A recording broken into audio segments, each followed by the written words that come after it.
अस्सलाम वालेकुम students, I hope you are very well.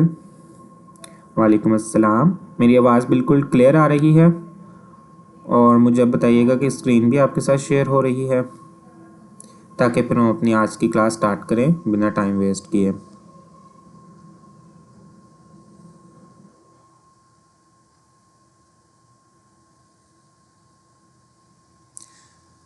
के हम लोग आज पाइथन के अंदर dictionary as a data type और एज अ डेटा स्ट्रक्चर क्या होती है।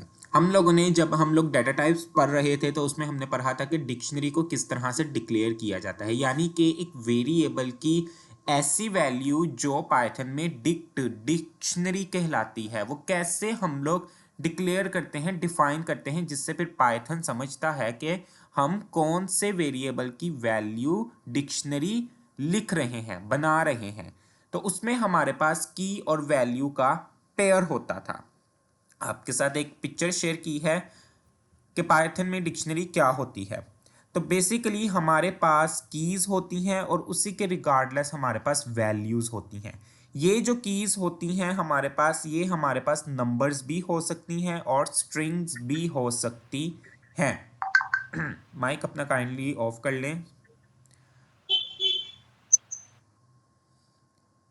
सो अगर इसकी मैं आपको एक और एग्जांपल दूं तो हमारे पास जो रियल वर्ल्ड में डेटा मौजूद होता है, रिकॉर्ड्स मौजूद होते हैं फाइल्स की फॉर्म में, टेबल्स की फॉर्म में, जो एक्चुअल और अच्छा रिकॉर्ड या डेटा सेट हमारे पास वही होता है जो इन द फॉर्म ऑफ टेबल होता है, रोज और कॉलम्स। तो अगर उसको मैं डिक्शनरी के साथ कंपेयर करूं तो इस तरह से होगा कि जो कीज होती हैं डिक्शनरी में वो बेसिकली उस डेटा की कॉलम्स नेम होते हैं, ठीक है। और जो इस कीज की रिस्पेक्टिव वैल्यूज होंगी वो हमारे पास उन कॉलम्स के अंदर आने वाले रिकॉर्ड्स होंगे। तो हम लोग जब अपनी पांडास लाइब्रेरी स्टार्ट करेंगे तो उसमें हम लोग डिक्शनरी का यूज़ करते हुए एक रैंडमली मैन्युअली डेटा भी क्रिएट करेंगे और उसको फिर हम टेबल की फॉर्म में कन्वर्ट करेंगे। तो फिर आपको वहाँ पे इससे ज़्यादा अच्छा कॉन्सेप्ट समझ में आ जाएगा।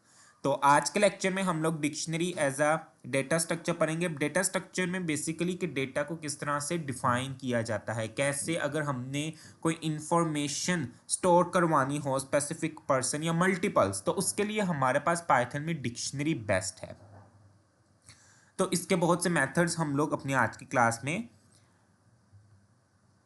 यूज करेंगे।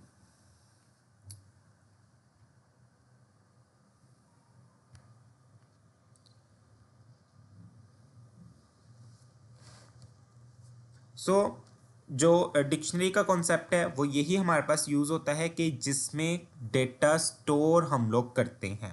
किस तरह से करते हैं? सबसे पहले तो हम एक डिक्शनरी यहाँ पे क्रिएट करते हैं। हमें बेसिकली यहाँ पे बताने की ज़रूरत नहीं है कि जो वेरिएबल की वैल्यू हम लोग दे रहे हैं वो डिक्शनरी डेटा टाइप की है, बल्कि जैसे ही हम लोग अपने इस सेल के अंदर कर्ली ब्रेसेस का यूज़ करेंगे और फिर कर्ली ब्रेसेस लगाने के बाद हम लोग अंदर की वैल्यूज़ के पेयर में जब डिफाइन करेंगे चीज़ों को, तो पाइथन खुद ब खुद उसको ऑटोमेटिकली समझ जाएगा कि हम लोग कौन सी डाटा टाइप का यूज़ कर रहे हैं। तो यहाँ पे सबसे पहले हम अपनी डिक्शनरी क्रिएट करते हैं। यहाँ पे मैंने एक वेरिएबल नेम, कोई भी वेरिएबल नेम हो सकता है, चलिए यहाँ पे मैं वेरिएबल नेम ले लेता हूँ नेम, ठीक है। अब नेम के अंदर मुझे डिक्शनरी क्रिएट करनी है। अब लाजमी नहीं है कि मैंने यहाँ पे वेरिएबल नाम जो है वो नेम लिया है तो अंदर मेरे पास वैल्यू भी किसी पर्सन के नेम की ही आएगी, नहीं, वो हमारे पास कुछ भी हो सकती है, लेकिन वेरिएबल नेम जस्ट हम लोग यूज़ करते हैं ताकि फिर बाद में उन वैल्यूज़ को कॉल करना ईजी रहे। तो यहाँ पे कर्ली ब्रेसेस लगाने के बाद मैंने एंटर प्रेस किया, कर्ली ब्रेसेस लगेंगी, कर्ली ब्रेसेस के अंदर फिर हम अपना कर्सर लाएंगे और एंटर प्रेस करेंगे। तो ये हमारे पास स्टार्टिंग कर्ली ब्रेसेस है, ये एंडिंग, इनके दरमियान हमारे पास कीज और वैल्यूज़ का पेयर आएगा। अगर हम अपनी वो पिक्चर वाली एग्जांपल देखें तो यहाँ पे मैंने ले लिया है 1 और 1 मेरे पास यहाँ पे की है। सबसे पहले हम लोग की लिखते हैं। तो अभी पिक्चर में भी हमने देखा था कि की हमारे पास नंबर्स में भी हो सकती है, लेकिन चले यहाँ पे भी हम अपनी इम्प्लीमेंट करके देखते हैं कि क्या वाकई ही की हमारे पास नंबर्स में हो सकती है। और उसके बाद अब इसकी आएगी वैल्यू। अब की और वैल्यू के दरमियान हम लोग कॉलन का यूज़ करते हैं अलग करने के लिए, सेपरेट करने के लिए। तो इससे ये पता चलता है ये वाली की है, दरमियान में हमारे पास कॉलन आएगा और फिर यहाँ पे हमारे पास उसकी वैल्यू आएगी। तो यहाँ पे मैंने वैल्यू ले ली है पाइथन। अब पाइथन चूंकि मेरे पास स्ट्रिंग बेस है तो इसलिए हम इसको कॉट्स में लिखेंगे। उसके बाद जब में हमारे पास एक की और उसकी वैल्यू से ज़्यादा यानी कि मल्टीपल्स कीज वैल्यूज़ मौजूद हों तो हमेशा जो प्रीवियस की वैल्यू होती है उसके बाद हम लोग कॉमा यहाँ पे लगाते हैं और फिर एंटर प्रेस करते हैं। सो यहाँ पे मैंने ले लिया अब टू में मैंने यहाँ पे लिख लिया C++। देन नेक्स्ट मैंने यहाँ पे 3 की आ गई और उसकी वैल्यू मेरे पास यहाँ पे आ गई। चलिए जावा ले लेते हैं और यहाँ पे मेरे पास आ गया 4 और यहाँ पे इसकी की मेरे पास आ गई HTML। चलिए ये मेरे पास एक डिक्शनरी फ़िलहाल क्रिएट हो गई। चलिए यहाँ पे इसका इजी सा नाम हम लैंग्वेज अंडरस्कोर नेम रख लेते हैं। अब इसको हम प्रिंट करवाएंगे तो प्रिंट करवाने के लिए हम प्रिंट फंक्शन का यूज़ करते हैं और डबल कोट्स के अंदर मैं एक मैसेज लिख लेता हूँ programming language is the form of dictionary. ठीक है, ये मेरा एक मैसेज डिस्प्ले होगा। अब मुझे इस वेरिएबल को कॉल करना है तो मैं डबल कोट्स के बाहर आऊँगा, कोमा लगाने के बाद मैं ये वेरिएबल को यहाँ पे कॉल करूँगा लैंग्वेज अंडरस्कोर नेम। रन करेंगे तो देखें बिल्कुल हमारे पास किसी भी किस्म का एरर नहीं आया।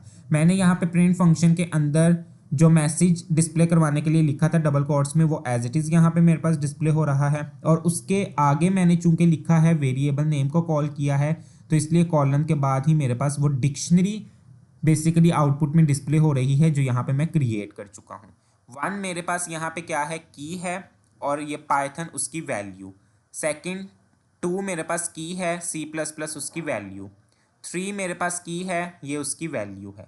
तो हमारे पास सबसे पहले की आती है और फिर उसकी वैल्यू आती है। तो ये हमारे पास डिक्शनरी को डिक्लेयर करने का मेथड है। इज दैट क्लियर कि जिसमें हम लोग बेसिकली डेटा स्टोर करते हैं किसी भी स्पेसिफिक पर्सन का या स्पेसिफिक आइटम्स का हम लोग जब डेटा स्टोर करते हैं तो वहाँ पे फिर हमारे पास पाइथन में ये डिक्शनरी का कॉन्सेप्ट यूज़ होता है।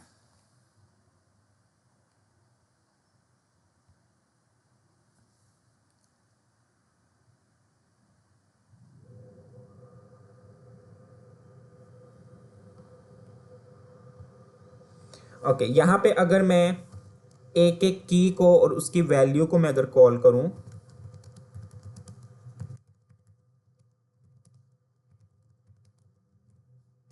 तो यहाँ पे मैंने लिख दिया प्रिंट और प्रिंट के बाद यहाँ पे मैंने लिख दिया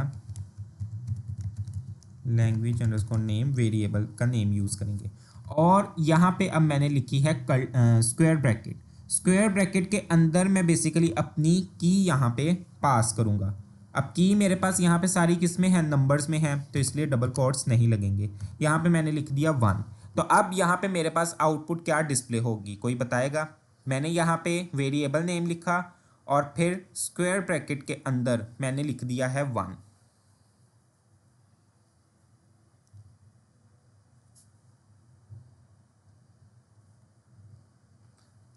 यहाँ पे मेरे पास जो मैंने यहाँ पे स्क्वायर ब्रैकेट के अंदर इस वक्त डिक्शनरी का चूंकि कॉन्सेप्ट यूज़ हो रहा है तो यहाँ पे मैंने स्क्वायर ब्रैकेट के अंदर की दी है तो मुझे उसके मुझे नहीं बल्कि मेरे पास उस की वैल्यू आउटपुट में डिस्प्ले होगी। तो डिक्शनरी के अंदर ये जो स्क्वायर ब्रैकेट का कॉन्सेप्ट हम यूज़ करते हैं इसके अंदर हम लोग अपनी की पास करते हैं और उस की से रिलेटेड हमारे पास वैल्यू आउटपुट में डिस्प्ले होती है। देन यहाँ पे हमारे पास एक मेथड यूज़ होता है कि अगर हमने तमाम की तमाम कीज़ ही अपनी डिक्शनरी की देखनी हो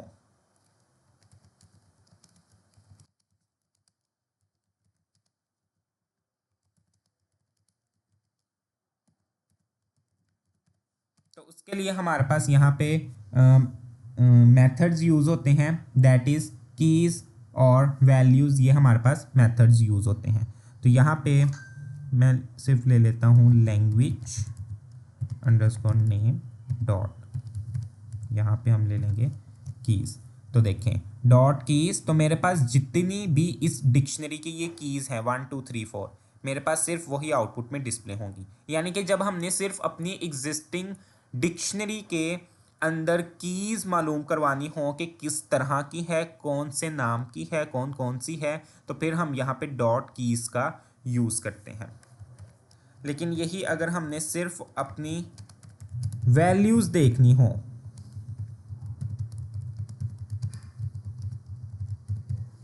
तो उसके लिए फिर हम यहाँ पे यूज़ करते हैं सबसे पहले वेरिएबल नेम, क्योंकि जिस वेरिएबल के थ्रू हमने स्टोर करवाई हैं, और फिर हम यहाँ पे लिखेंगे वैल्यूज़। अब जिस तरह से हमारे पास कीज़ आई हैं सेम एग्जैक्ट उसी के रिलेटेड हमारे पास वैल्यूज़ भी आउटपुट में डिस्प्ले होंगी। यानी सबसे पहले यहाँ पे की 1 है तो 1 की जो वैल्यू होगी सबसे पहले वही हमारे पास in the form of list आएगी। अब ये चूंकि ये मेरे पास लिस्ट की फॉर्म में है, ये आप देख सकते हैं स्क्वायर ब्रैकेट के अंदर है, तो लिस्ट में हमने यही कॉन्सेप्ट पढ़ा था कि मल्टीपल्स एलिमेंट्स, मल्टीपल्स आइटम्स जिसमें मौजूद हों वो लिस्ट का कॉन्सेप्ट हमारे पास कहलाता है। चलें यहाँ पे हम इसकी टाइप भी मालूम करवा लेते हैं कि क्या वाकई ही हमारे पास ये डिक्शनरी ही है। ये तो हमने चले चेक ही नहीं किया। सो यहाँ पे स्पेलिंग गलत हो गए हैं लैंग्वेज के। सो ओके, यहाँ पे देखें उसने मुझे क्या दे दिया है, डिक्ट। तो डिक्ट मीन्स ये हमारे पास डिक्शनरी है। फिर जो हम लोग लेंथ चेक करने के लिए लेन का मेथड यूज़ करते हैं, देखते हैं उससे हमारे पास आउटपुट क्या आएगी। क्या वो हमें टोटल डिक्शनरीज बताएगा कितनी मौजूद हैं। तो एग्जैक्टली 4 उसने कहा है कि डिक्शनरी के अंदर आपके पास इस वक्त 4 रिकॉर्ड्स मौजूद हैं। तो ये हमारे पास कॉन्सेप्ट यहाँ पे यूज़ होता है। ओके गुड, डिक्शनरी का। Is it clear? अभी तक हम लोगों ने देखा है कि डिक्शनरी कैसे डिक्लेयर की जाती है, कहाँ पे ज़रूरत पड़ती है, रियल सिनेरियो के अकॉर्डिंग भी आपको मैंने इसकी एग्जांपल बताई है। फिर एग्जिस्टिंग डिक्शनरी में हमने सिर्फ एक वक्त में अपनी कीज़ मालूम करवानी हो या फिर वैल्यूज़ पता करवानी हो तो उसके लिए हमारे पास अलग अलग बिल्ट इन फंक्शन डिक्शनरी के अंदर यूज़ होते हैं। जिस तरह हमारे पास स्ट्रिंग के अंदर यूज़ होते थे अपर, लोअर, स्ट्राइप के, फाइंड के, इसी तरह हमारे पास डिक्शनरी के अंदर भी उसी के स्पेसिफिक मेथड्स यूज़ होते हैं। ओके चलिए, यहाँ पे तो है कि मैंने अभी अलग अलग जो है वो कीज़ और वैल्यूज़ ली हैं, लेकिन अगर मुझे पेयर में चाहिए हो, अब पेयर से मुराद है इस तरह नहीं, यहाँ पे तो ये मेरे पास कीज़ और वैल्यूज़ की फॉर्म में मौजूद हैं। पेयर कहते हैं कि जिसमें जिस तरह हम लोग एक्स और वाई के कोऑर्डिनेट्स लिखते हैं पैरेंथेसिस के अंदर, तो यहाँ पे भी मैं वन और पाइथन का एक पेयर चाहता हूँ कि मेरे पास आउटपुट में वो डिस्प्ले हो। तो उसके लिए हम यहाँ पे यूज़ करते हैं आइटम्स नाम का बिल्ट इन फंक्शन जो हमारे पास डिक्शनरी में यूज़ होता है। तो यहाँ पे मैंने लिख दिया प्रिंट। अगर मैंने यही प्रीवियस लेक्चर्स में भी बात बताई है कि अगर एक सेल में एक वक्त में हम लोग एक स्टेटमेंट लिख रहे हों डिस्प्ले करवाने के लिए आउटपुट, तो हम अगर प्रिंट फंक्शन नहीं भी लिखेंगे तो भी चलेगा। जिस तरह यहाँ पे मैं एक सेल के अंदर सिर्फ टाइप मालूम करवा रहा हूँ तो मैंने यहाँ पे प्रिंट फंक्शन नहीं लिखा, तो फिर भी मेरे पास वो आउटपुट डिस्प्ले हो गई है। लेकिन एक सेल में जब हमने मल्टीपल स्टेटमेंट्स को एग्जीक्यूट करवाना हो तो फिर प्रिंट फंक्शन हर एक के साथ लिखना ज़रूरी है। तो इसमें कंफ्यूज बिल्कुल भी ना होइएगा। Okay, language name dot items और पैरेंथेसिस। तो ये देखें, ये मेरे पास अब पेयर आ चुका है। ये पहला पेयर है कि पहली की और उसकी वैल्यू कौन सी है, फिर सेकंड की और उसकी वैल्यू कौन सी है, थर्ड की और फोर्थ की विद वैल्यूज हमारे पास कौन सी है। तो ये हमारे पास यहाँ पे पेयर्स आ जाते हैं। अगर हमें पेयर्स में चाहिए तो फिर हम आइटम्स का यूज करते हैं। देन अब अगर जिस तरह यहाँ पे चलें, एक और हम नई डिक्शनरी अपनी क्रिएट करते हैं। यहाँ पे मैं लिख लेता हूँ यूज़र। यहाँ पे मेरे पास अब की आ गई है नेम में, नेम ले लेते हैं। नेम फॉर एग्जांपल है अली, अली शहजाद। देन हमारे पास यहाँ पे आ जाता है उसकी ईमेल।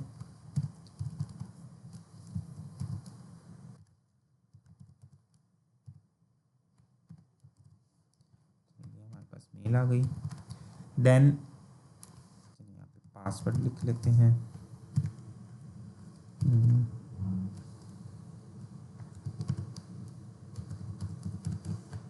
ओके,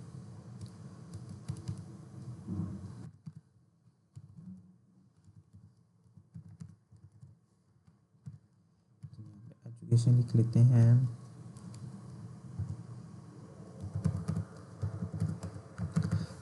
ये मेरे पास एक नई मैंने यहाँ पे डिक्शनरी क्रिएट कर ली है।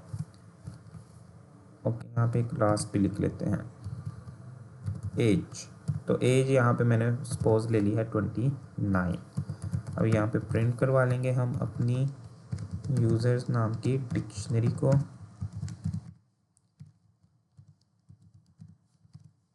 ये मेरे पास यहाँ पे डिक्शनरी आ गई है।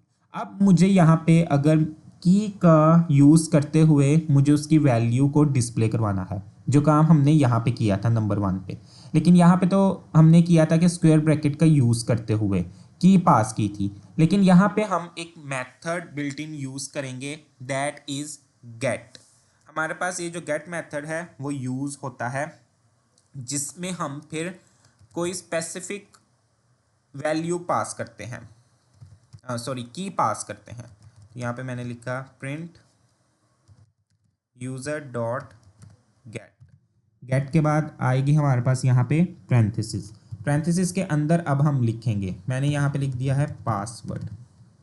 तो अब पासवर्ड मेरे पास क्या है, की। मेरे पास आउटपुट में इसकी वैल्यू डिस्प्ले होगी। तो यहाँ पे हम ये वाला मेथड भी यूज़ कर सकते हैं और हम ये डॉट गेट का मेथड भी यूज़ कर सकते हैं। लेकिन फॉर एग्जांपल अगर मेरे पास यूज़र डॉट गेट और यहाँ पे मैंने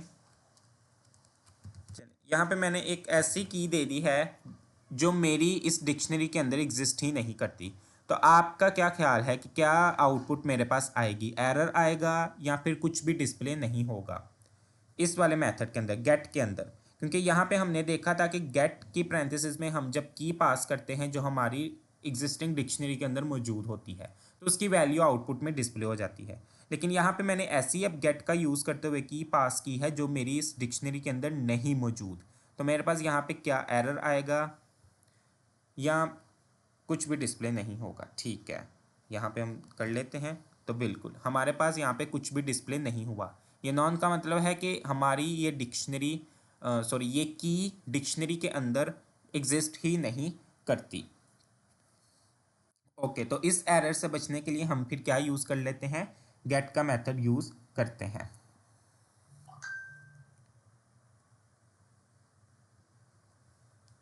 ओके, नेक्स्ट है हमारे पास कि अगर हमने अपनी डिक्शनरी को अपडेट करना है, डिक्शनरी को हमने अपडेट करना है, तो वो काम हम लोग कैसे कर सकते हैं। यहाँ पे मैंने लिख दिया डिक्शनरी सॉरी डिक्शनरी का नेम यूज़र, और यहाँ पे मैंने स्क्वायर ब्रैकेट के अंदर लिख लिया, यहाँ पे चले मैं लिख लेता हूँ डेट इक्वल। अब डेट मुझे साइन करनी है तो वो मैं डबल कोट्स के अंदर दूंगा। मैंने यहाँ पे लिख दिया 2026 सेकेंड मंथ और 25। अब ये जो अपडेशन का मेथड है, बेसिकली यहाँ पे मैं अपनी एग्जिस्टिंग डिक्शनरी के अंदर की के अकॉर्डिंग उसकी वैल्यू को चेंज कर रहा हूँ, अपडेट कर रहा हूँ। लेकिन अगर मेरे पास ये की मेरी डिक्शनरी के अंदर मौजूद नहीं होगी और उसकी वैल्यू भी मौजूद नहीं होगी, तो फिर वो क्या करेगा, इस की को प्लस इसकी वैल्यू को मेरी डिक्शनरी के अंदर ऐड कर देगा। सो डिक्शनरी कौन सी थी, यूज़र नाम की। तो यहाँ पे हम देख लेते हैं कि क्या डेट ऐड हो चुकी है। तो ये हमारे पास मेथड है अपडेट का। अगर मैं यहाँ पे डेट की जगह दे देता नेम, तो नेम चूंकि नेम मेरे पास ये की मौजूद थी और उसकी वैल्यू भी, तो फिर नेम देने के बाद जो मैं इसकी यहाँ पे वैल्यू देता वो मेरे पास अपडेट हो जानी थी। चले करके भी देख लेते हैं। यहाँ पे मैंने लिख दिया है नेम इक्वल, अब मैंने यहाँ पे चले नेम लिख दिया है फारूक, देन यूज़र। तो ये देखें, चूंकि वो पहले से मेरी की नेम नाम की डिक्शनरी में मौजूद थी और उसकी पहली वैल्यू थी अली शहजाद, लेकिन जैसे ही इक्वल के बाद यहाँ पे मैंने एक नई वैल्यू असाइन की, तो उसने मेरी इस की पुरानी वैल्यू को नई वैल्यू से क्या कर दिया, चेंज कर दिया है। ये मेथड हमारे पास कहलाता है अपडेट का।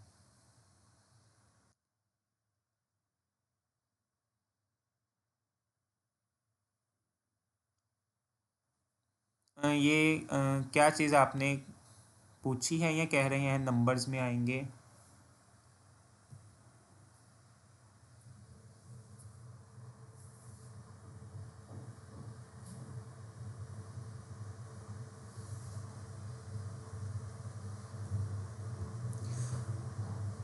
ओके, नेक्स्ट अब अपडेट का फर्दर हमारे पास बिल्ट इन फंक्शन भी यूज एक्सक्यूज मी सर, होता है। यस, ये नंबर्स का तो आपने बताया था कि इन्वर्टेड कॉमास में नहीं आते, तो ये डेट जो है ये तो नंबर्स में ही है ना, फिर ये क्यों आई है इन्वर्टेड कॉमास में? बिकॉज उसमें हमारे पास स्पेशल करेक्टर्स हाइफन यूज हो रहा है। तो अगर मैं इन्वर्टेड कॉमास में नहीं लिखूंगा तो फिर मेरे पास क्या आ जाएगा, एरर आ जाएगा। तो इसलिए उसको इन्वर्टेड कॉमास में लिखना ज़रूरी है। ओके, यहाँ पे मैं चलें लिख के भी दिखा देता हूँ। मैं फॉर एग्जांपल इसी तरह डेट लिख लेता हूँ।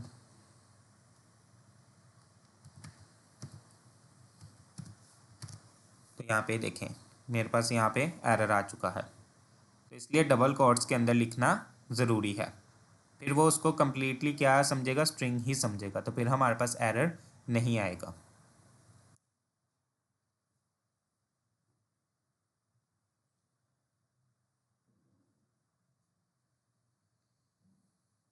ओके, क्लियर है। देन अपडेट का हम लोग पढ़ रहे थे मेथड के हमारे पास बिल्ट इन फंक्शन अपडेट भी यूज़ होता है। किस तरह से, यहाँ पे मैंने लिखा यूज़र डॉट अपडेट, इसकी पैरेंथेसिस। अब अपडेट में मैं, बल्कि मैं क्या, हम लोग अपडेट की मेथड के अंदर जो नई डिक्शनरी या फिर एग्जिस्टिंग डिक्शनरी और उसकी नई वैल्यू ही क्यों ना दे रहे हों, वो हमेशा हम लोग फिर कर्ली ब्रेसिस के अंदर देंगे, क्योंकि कर्ली ब्रेसिस के अंदर फिर वो की वैल्यूज़ की फॉर्म में पेयर में हम लोग देंगे।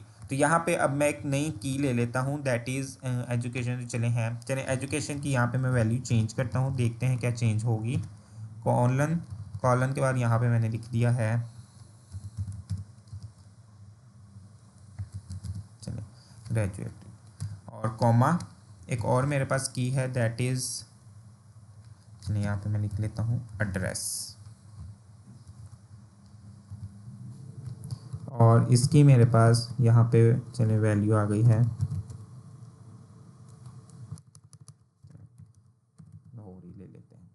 ओके, इसको हम रन करते हैं यूज़र। तो यहाँ पे देखें, अब चूंकि ये वाली की मेरे पास पहले से मौजूद थी डिक्शनरी के अंदर, ठीक है, लेकिन उसकी वैल्यू पहले मेरे पास इंटरमीडिएट थी। तो अपडेट मेथड भी और जो मैनुअली भी यहाँ पे हमने काम किया था वो यही अंडरस्टैंड करता है कि आप पुरानी जो की मौजूद है उसकी आप वैल्यू को सिर्फ क्या करना चाह रहे हैं, चेंज करना चाह रहे हैं, अपडेट करना चाह रहे हैं। तो इसलिए मेरे पास इंटरमीडिएट से अब वो ग्रेजुएटेड हो गई है। और चूंकि एड्रेस नाम की मेरे पास की मौजूद नहीं थी, ना ही उसकी वैल्यू मौजूद थी, तो फिर वो बाय डिफ़ॉल्ट उसको एंड पे क्या कर देता है, ऐड कर देता है। तो ये हमारे पास अपडेट का मेथड डिक्शनरी के अंदर यूज़ होते हैं। अब अगर हमने अपनी कोई वैल्यू या फिर अपनी की को डिलीट करना हो तो उसके लिए हमारे पास यहाँ पे पॉप के मेथड यूज़ होते हैं। यहाँ पे user dot P O P pop. अब पॉप की पैरेंथेसिस में हम अपनी की पास करते हैं, तो की और उसकी वैल्यू वो दोनों ही हमारे पास क्या हो जाती हैं, डिलीट हो जाती हैं। तो यहाँ पे मैं की दे देता हूँ एजुकेशन। सो यहाँ पे देखें उसने मुझे बता दिया है कि उसकी एजुकेशन और उसकी जो वैल्यू थी ग्रेजुएटेड वो क्या हो चुकी है, डिलीट हो चुकी है। तो हम देखते हैं, तो ओके यहाँ पे देखें अब हमारे पास वो एजुकेशन की और उसकी वैल्यू ग्रेजुएटेड नहीं है, क्योंकि यहाँ पे पॉप का यूज़ करते हुए हमने क्या किया है, उसको डिलीट कर दिया है, रिमूव कर दिया है। लेकिन यही काम हम करते हैं कि क्या एक्सी हम अगर डिक्शनरी सॉरी की पास कर दें जो एग्जिस्ट ही ना करती हो, तो क्या हमारे पास एरर आ सकता है। यहाँ पे जिस तरह मैंने लिख दिया है एजुकेशन, तो बिल्कुल अब वो कहेगा कि एजुकेशन नाम की हमारे पास कोई भी की मौजूद नहीं है। ठीक है, तो इसलिए हमारे पास यहाँ पे एरर आ चुका है। यानी कि पॉप मेथड का यूज़ करते हुए हम वही की देंगे जो हमारी डिक्शनरी के अंदर की और वैल्यू एग्जिस्ट करती होंगी।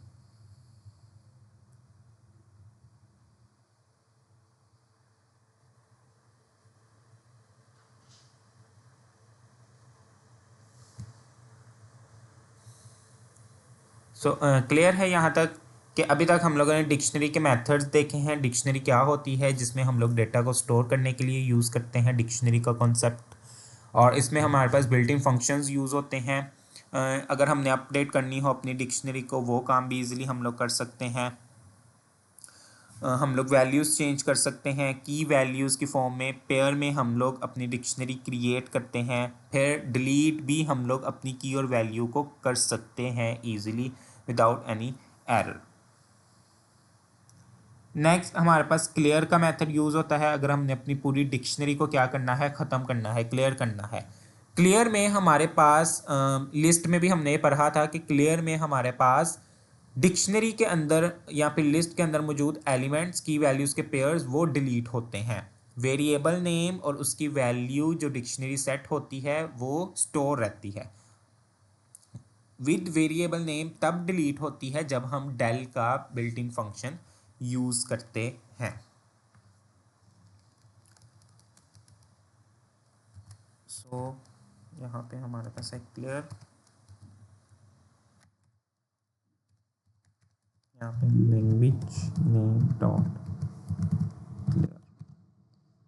सो यहाँ पे हम कॉल करते हैं लैंग्वेज अंडरस्कोर नेम को। तो देखें एम्प्टी मेरे पास डिक्शनरी आई है, इसका मतलब है वेरिएबल नेम और ये एम्प्टी डिक्शनरी भी मेमोरी के अंदर मौजूद हैं। तो इनको कंप्लीटली डिलीट करने के लिए हम डेल का फिर यूज़ करते हैं, क्योंकि वो फिर वेरिएबल नेम के साथ मेमोरी के अंदर से क्या है, डिलीट हो जाता है। अब यहाँ पे अगर मैं इस लैंग्वेज नेम को यहाँ पे कॉल करूँगा तो अब मेरे पास एरर आ जाएगा, क्योंकि अब मेमोरी के अंदर से ये वेरिएबल नेम ही ख़त्म हो चुका है। तो इसलिए वो कह रहा है कि ये वाला variable name language underscore name आपके पास डिफाइन नहीं है।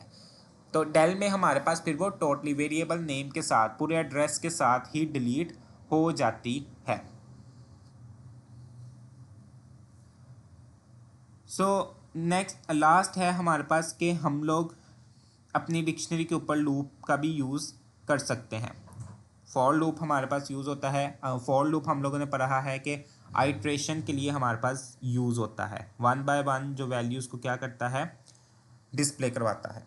तो यहाँ पे हम फॉर लूप का यूज़ करते हैं। फॉर लूप का सिंटेक्स हमारे पास फॉर कीवर्ड आएगा सबसे पहले, और उसके बाद अब यहाँ पे मुझे की वैल्यू बतानी है तो मैं यहाँ पे लिख देता हूँ सिंपली की और वैल्यू। अब की और वैल्यू कहाँ से लेनी है मुझे, उसके लिए हम यहाँ पे मेंबरशिप ऑपरेटर का यूज़ करते हैं इन, और आगे फिर वेरिएबल नेम देते हैं जहाँ पे डिक्शनरी की वैल्यू की फॉर्म में मौजूद है। देन यहाँ पे प्रिंट करवा देंगे हम की कॉमा वैल्यू, बट यहाँ पे हमारे पास ओके ठीक है, यहाँ पे चूंकि हमारे पास एरर आया है कि हम की वैल्यूज़ का पेयर ले रहे हैं लूप का यूज़ करते हुए, तो यहाँ पे हम डॉट आइटम्स का यूज़ करेंगे, यूज़र डॉट आइटम्स, क्योंकि हमने अभी ऊपर पढ़ा था कि आइटम्स में हमारे पास पेयर्स की फॉर्म में आंसर आता है, की और वैल्यू हमारे पास पैरेंथेसिस के अंदर मौजूद होती है। तो यहाँ पे भी हम की और वैल्यू ही देखना चाह रहे हैं लूप का यूज़ करते हुए, 1 बाय 1 यहाँ पे आउटपुट में डिस्प्ले हुई हैं। तो इसलिए यहाँ पे हम फिर यूज़र डॉट आइटम्स का यूज़ करेंगे। यहाँ पे सेम एग्जैक्ट यही काम में हम लोग कॉमा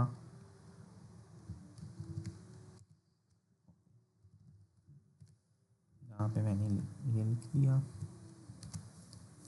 सो यहाँ पे देखें हमारे पास फिर यहाँ पे दोनों में ब्रैकेट्स आ चुकी हैं, hyphen with bracket greater than का साइन, ठीक है। तो ये हमारे पास लूप का यूज़ था कि लूप का यूज़ करते हुए भी हम लोग सारी चीज़ें यूज़ कर सकते हैं। अच्छा, अब यहाँ पे एक हम छोटा सा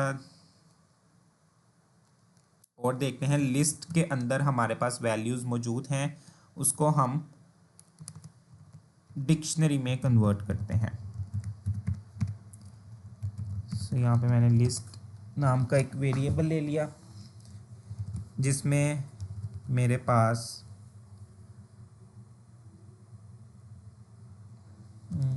चले हम यहाँ पे ले लेते हैं, मैंने यहाँ पे एक कलर ले लिए रेड ब्लू, साथ में हम यहाँ पे एप्पल रेड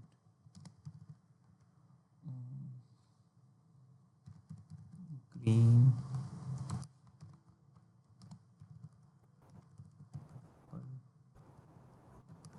ओके, ये मेरे पास लिस्ट है। स्क्वायर ब्रैकेट के अंदर जो मल्टीपल्स हमारे पास मौजूद होती हैं एलिमेंट्स, वो हमारे पास लिस्ट कहलाती है। अब बेसिकली करना यहाँ पे मुझे क्या है कि मेरे पास एक लिस्ट की फॉर्म में एलिमेंट्स मौजूद हैं, मुझे सिर्फ काउंट करने हैं कि कितने टाइम्स मेरे पास एक एलिमेंट कितनी बार रिपीट हो रहा है। जिस तरह रेड मेरे पास यहाँ पे 3 टाइम्स है, एप्पल 2 टाइम्स है, तो मुझे ये चीज़ चेक करनी है।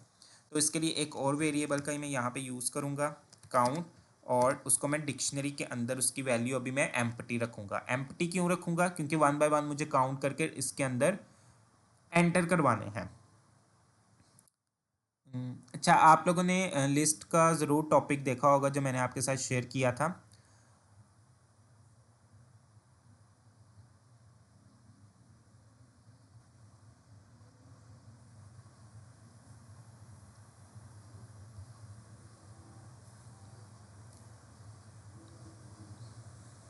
मेरे तो ख्याल से किसी ने भी शायद नहीं देखा।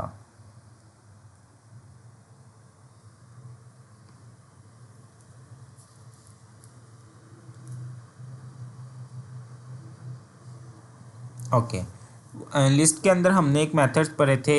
हमारे पास अपेंड मेथड होते हैं और एक्सटेंड मेथड होते हैं, ठीक है। तो उनका भी हम यहाँ पे यूज़ कर सकते हैं। हमारे पास जो अपेंड मेथड है वो यूज़ होता है, एक वक्त में एक एलिमेंट को लिस्ट के अंदर ऐड करता है, और एक्सटेंड होता है जो एक वक्त में हमारे पास मल्टीपल्स एलिमेंट्स को ऐड करता है। सो यहाँ पे मैंने फॉर लूप अप लगाया है। तो फॉर लूप, यहाँ पे हम कोई भी आइट्रेशन के लिए वेरिएबल ले सकते हैं। मैं यहाँ पे मटेरियल ले लेते हैं, ठीक है। ओके, किस में है हमारे पास? लिस्ट 1 के अंदर कॉलन लगेगा। कॉलन के बाद एंटर प्रेस करेंगे। अब फॉर लूप के अंदर मेरे पास एक कंडीशन लगेगी, दैट इज इफ़ अगर मटेरियल इन काउंट, काउंट के अंदर मुझे एंटर करवाना है, तो फिर यहाँ पे मैं लिखूँगा काउंट और स्क्वायर ब्रैकेट के अंदर मटेरियल। क्योंकि यहाँ पे भी हमने जो काम किया था, स्क्वायर ब्रैकेट के अंदर हमने क्या दी थी, उसकी की दी थी।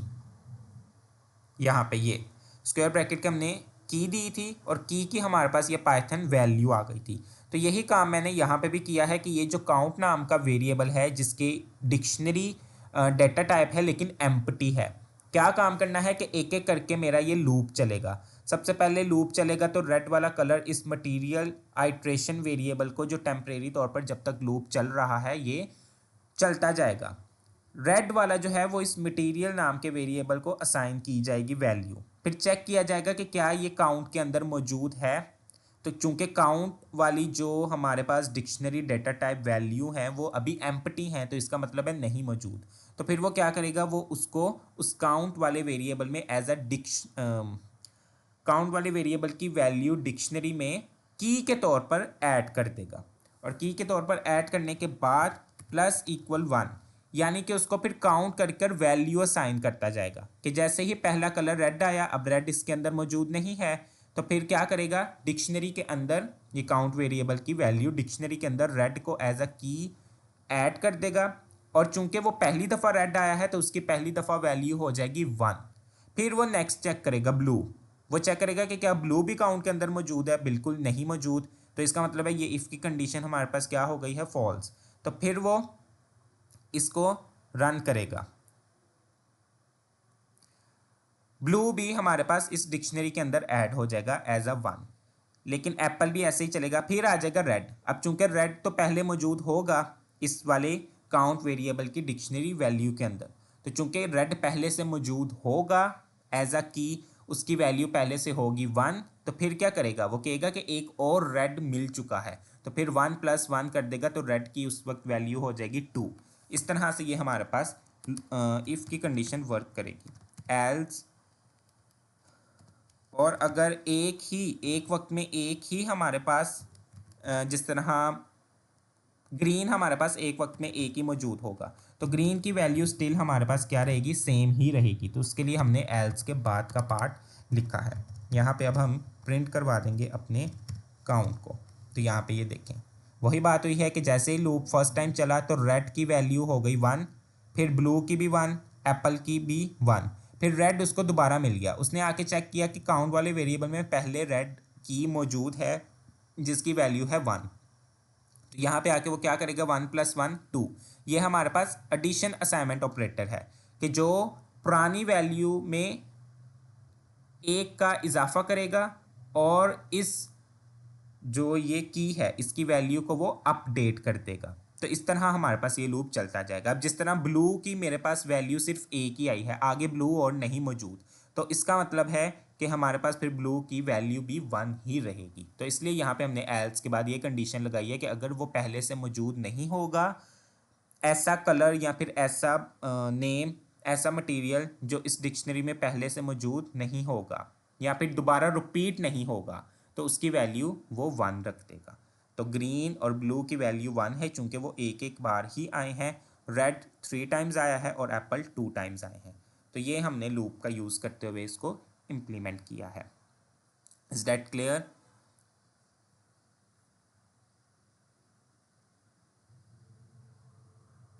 जी हाँ, की जा सकती है, बट उसमें फिर वो वही की को समझेगा जो आपने बाद में डिक्लेयर की होगी। ठीक है, यानी कि वो फिर उन दोनों की में से एक ही की को एक्सेप्ट करेगा। हम लोग मल्टीपल्स कीज सेम की मल्टीपल्स टाइम कर सकते हैं रिपीट, बेशक उनकी वैल्यू क्यों ना चेंज हो, लेकिन वो एक की को एक वक्त में ही अंडरस्टैंड करेगा। यानी कि कीज़ हम कह सकते हैं कि यहाँ पे यूनिकनेस होनी चाहिए कीज़ की। सो ये हमारे पास कॉन्सेप्ट था डिक्शनरी का पाइथन के अंदर, जिसमें हमने लूप्स का और विद इफ़ कंडीशंस का भी यूज़ किया, जो हम लोग अपने प्रीवियस लेक्चर्स में कॉन्सेप्ट पढ़ भी चुके हैं। डिक्शनरी को क्यों क्रिएट किया जाता है, इंशाल्लाह जब हम लोग पांडास लाइब्रेरी स्टार्ट करेंगे तो फिर वहाँ पे डिक्शनरी हम लोग मल्टीपल्स वैल्यूज़ के साथ उसको इंसर्ट करेंगे, यूज़ करेंगे, क्रिएट करेंगे और फर्दर उस पर मैथड्स अपने इम्प्लीमेंट करेंगे। सो किसी का कोई क्वेश्चन है तो पूछ लें, अदरवाइज़ आज की क्लास हम यहीं पे एंड करते हैं। इंशाल्लाह नेक्स्ट क्लास में हम लोग अपने एक और मेथड फंक्शंस को पढ़ेंगे कि फंक्शंस क्या होते हैं पाइथन के अंदर, क्यों उनका यूज़ किया जाता है, कितनी तरह के फंक्शंस होते हैं और एज अ डाटा एनालिस्ट हमारे पास उनकी क्या ज़रूरत होती है। असाइनमेंट यही है फ़िलहाल कि आप इसकी प्रैक्टिस करें, और जो ऑलरेडी मैंने असाइनमेंट शेयर की है तो जो स्टूडेंट्स नहीं कर पाए तो वो उसको ज़रूर कंप्लीट करके करें। आप ही की प्रैक्टिस के लिए वो मैंने शेयर की है। एक कल में भी मैं आपके साथ एक और असाइनमेंट शेयर करूँ 1-2 दिन में, वो लिस्ट से रिलेटेड होगी या फिर इफ़ कंडीशनल से रिलेटेड होगी। तो डिक्शनरी में आप जो है वो इसकी प्रैक्टिस करें, फिर इसकी भी असाइनमेंट इंशाल्लाह आपके साथ शेयर की जाएगी। Okay, thank you so much for hearing. I hope कि आपको ये कॉन्सेप्ट समझ आए होंगे। अल्लाह हाफिज़।